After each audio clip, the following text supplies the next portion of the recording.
Magandang umaga mga ka-happy hour. Narito ang mga balita para sa MBC TV Network News Update, 9 AM edition. Nahuling Big Boss ng illegal pogo, malaki ang tsansang konektado kay Alice Guo. Yan ang MBC TV Network News, ni Edniel Parosa. Positibo ang Presidential Anti-Organized Crime Commission na konektado kay dismissed Pampanga Mayor Alice Guo ang nahuling Big Boss umano ng illegal na pogo. Sa panayam ng DZRH News, sinabi ni PAOK Chief Undersecretary Gilbert Cruz na malaking tsansang si Liu Dong alias Boss Boga ang hindi may kamtang pangalan ng sinipang alkalde sa mga pagdinig ng Senado.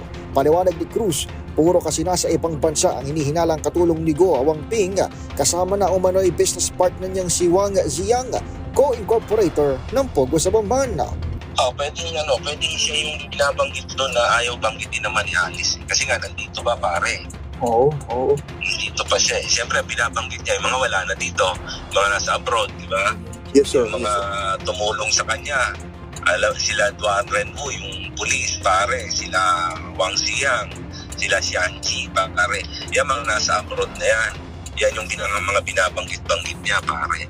Sa ngayon, nasa kustudiya na ng PAOK sa Pasay City ang umano'y godfather ng Pogo na si Liu Dong na sinasabing pinakamataas na sa sindikato sa bansa. Sasalang siya sa inquest proceedings ngayong araw para sa paglabag sa immigration laws kasama ng 12 pang Chinese national at 9 na trabahanting Pilipino. Nakumpiskahan ang mga ito ng 3 baril na sisilipin din ng PAOK kung may kaukulang lisensya. Ayon kay Cruz, naaresto sila sa tulong ng intelligence gathering ng Armed Forces of the Philippines. Pero aminado ang opisyal na marami pang bossing ng illegal na pogo at dapat masawata, bagay na susunod umanong target ng otoridad. Para sa MBC TV Network News, ito si Edniel Parosa ng DZRH. Una sa Pilipinas, una sa Pilipino.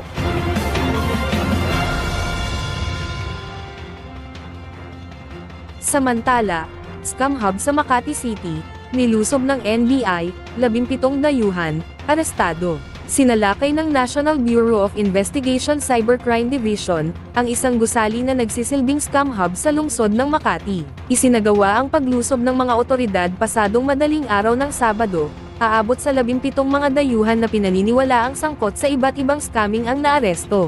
Nakakumpiska rin ang mga otoridad ng mga computers, SIM cards, cellphones at mga notebooks, kung saan nakasulat ang mga scripts ng mga suspects panloloko. Base sa investigasyon ng NBI, na ilang araw nilang minanmanan ang lugar, bago isagawa ang operasyon. Iniimbestigahan na ng mga otoridad ang naarestong suspect, at inaalam kung sino pa ang mga ibang kasamahan nila.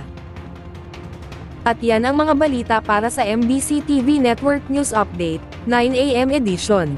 Abangan ang mga susunod na balitaan mamaya, para sa 10 AM edition.